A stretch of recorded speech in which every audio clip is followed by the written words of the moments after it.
You buy some cars because they're practical, some cars because you have a big job to do, and some cars because you want to get around a racetrack as quickly as possible. Well, the Mercedes Maybach S580 doesn't fall into any of those categories. Instead, this is what you get when you want to feel like you're king of the road.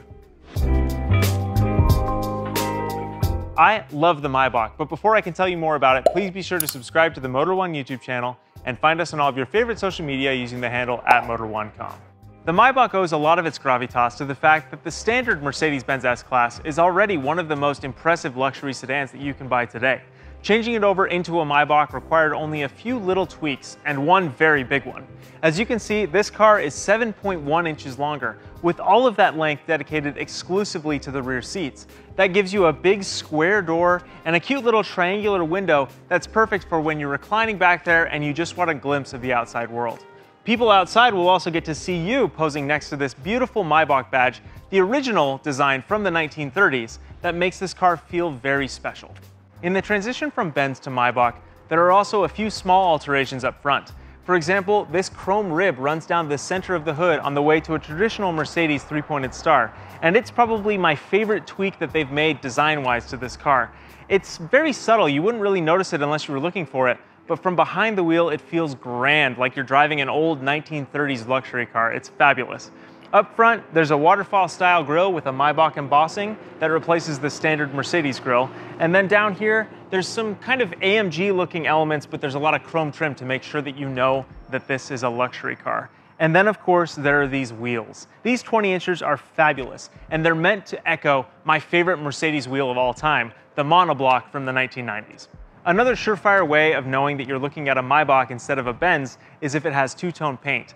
This is a $14,500 option from the company's exclusive Manufaktur lineup of customization options, and I think it looks fantastic.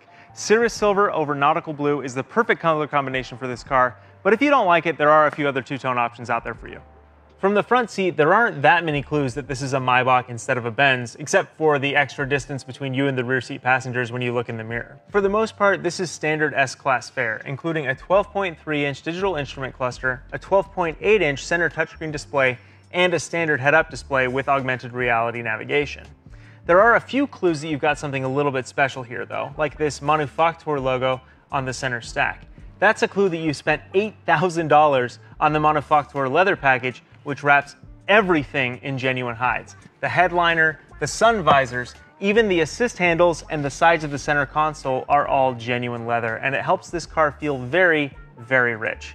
There is one part of the car that detracts from that though, and it's this gloss black center console. It just looks and feels a little bit cheap, and I really wish they would have just invested a little bit more money to turn this into genuine piano wood black or something like that, instead of just kind of some ratty looking plastic.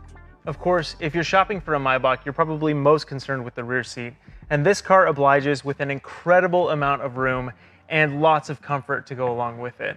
For example, the front passenger seat deploys away at the touch of a button, leaving the right rear passenger absolutely limousine levels of room, and as you're about to see, plenty of lean back comfort as well. It's the perfect place to unwind after a stressful day or to kind of spend a long road trip without having to worry so much about the stresses of traffic and driving. It's just so nice and comfortable. Mercedes also gives you a tablet right here to help each rear seat passenger adjust their own respective infotainment systems. You can do all kinds of things like adjust your seat massage, change the ambient lighting, whatever you need to do to make sure it's a very comfortable and serene journey for you. And then of course, it's the pièce de résistance of any ultra luxury sedan. There is a champagne cooler in the rear seat, perfect for keeping any beverage chilled. I'm driving later, I can't drink champagne. And the cup holders themselves are also chilled so that you can make sure to keep that bottle nice and cold. Champagne flute holders are right here. This vehicle doesn't have them because they don't trust us grubby journalists not to steal them.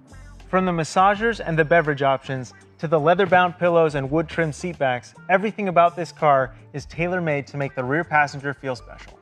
That sense of occasion doesn't end when you get behind the wheel either. Like the standard S-Class, the Maybach S580 comes with a 4-liter twin-turbocharged V8 that has 496 horsepower and 516 pound-feet of torque. Most importantly though, there's a mild hybrid system in there that kind of helps even out the turbo lag so that whenever you dip into the throttle, all you're left with is this smooth groundswell of thrust. It really perfectly befits this vehicle's purpose because it just kind of doesn't upset the rear seat passenger while still giving the front seat passengers something to smile about. Now, for some reason, the Mercedes Maybach doesn't come standard with e-active body control. It's a $6,500 option, but you're already spending $180 grand. You don't want to skimp out now, because active body control gives this thing an incredible magic carpet ride. Mercedes-Benz does not oversell this system one bit. The coolest function is the road sensing camera that actively scans the surface ahead and looks for irregularities, and when it senses them, it actively dampens each individual wheel as you cross the obstacle, so that you're left with just this perfect glassy smooth ride. It's most impressive when you're driving around at low speeds and hitting speed bumps, because you can feel the car actually lift the front and rear wheels as you cross the speed bump, leaving the body perfectly level. Active body control also includes a pretty slick curve function, so when you're driving on a twisty road, the vehicle will actually lean into curves to counteract body roll. It's a move that helps increase passenger comfort and reduce motion sickness, and it works really well. Something that I wasn't necessarily expecting is how nimble this thing is, and that's because it has standard rear axle steering that angles the wheels up to 10 degrees in the opposite direction of the front wheels when you're going around corners or navigating a city street. It gives this thing a much tighter turning radius than I was expecting, and it made me feel a lot more confident driving it in traffic. Ultimately, there's not a ton that really distinguishes the Maybach from the standard S-Class. You can get the same active body control and rear axle steering on a regular wheelbase car without spending $180,000. But that's not as much a slight on the Maybach as it is a credit to the regular Benz. This thing benefits from that car's beautiful engineering to be just as comfortable and confident as you want it to be, while also having some added space in the back for an executive class VIP. The Mercedes Maybach S580 has a starting price of $185,950. That's definitely a lot of money, and this vehicle adds to that with the special paint, a leather interior option, and a few other niceties, bringing the total to $228,450. That is an incredible sum of money, more than any of us will ever spend on a car in our lives. In fact, it's probably more than I'll spend on every single car I own until the day I die, combined. And yet, I still think this is kind of a rad bargain. Think about it. A Bentley Flying Spur starts at just over $200,000, and with a few options, it easily hits $250,000. Things are even worse if you go to a Rolls-Royce store to spend your money, where a base Ghost starts at $330,000. And neither of those vehicles has the presence that this car has because of this long extended wheelbase. Just because of the added real estate that it takes up, this car feels special and important and imperious, and I absolutely love it. I've had it for a week, and I have loved looking out at my driveway and seeing this thing waiting for me, more so than I would a Rolls-Royce or a Bentley. They're coming to pick it up tomorrow, and I'm really sad to see it go. I'm just gonna have to go back to my normal, boring daily life. But until then, I might as well enjoy some of the perks. Hey driver, take the long way home.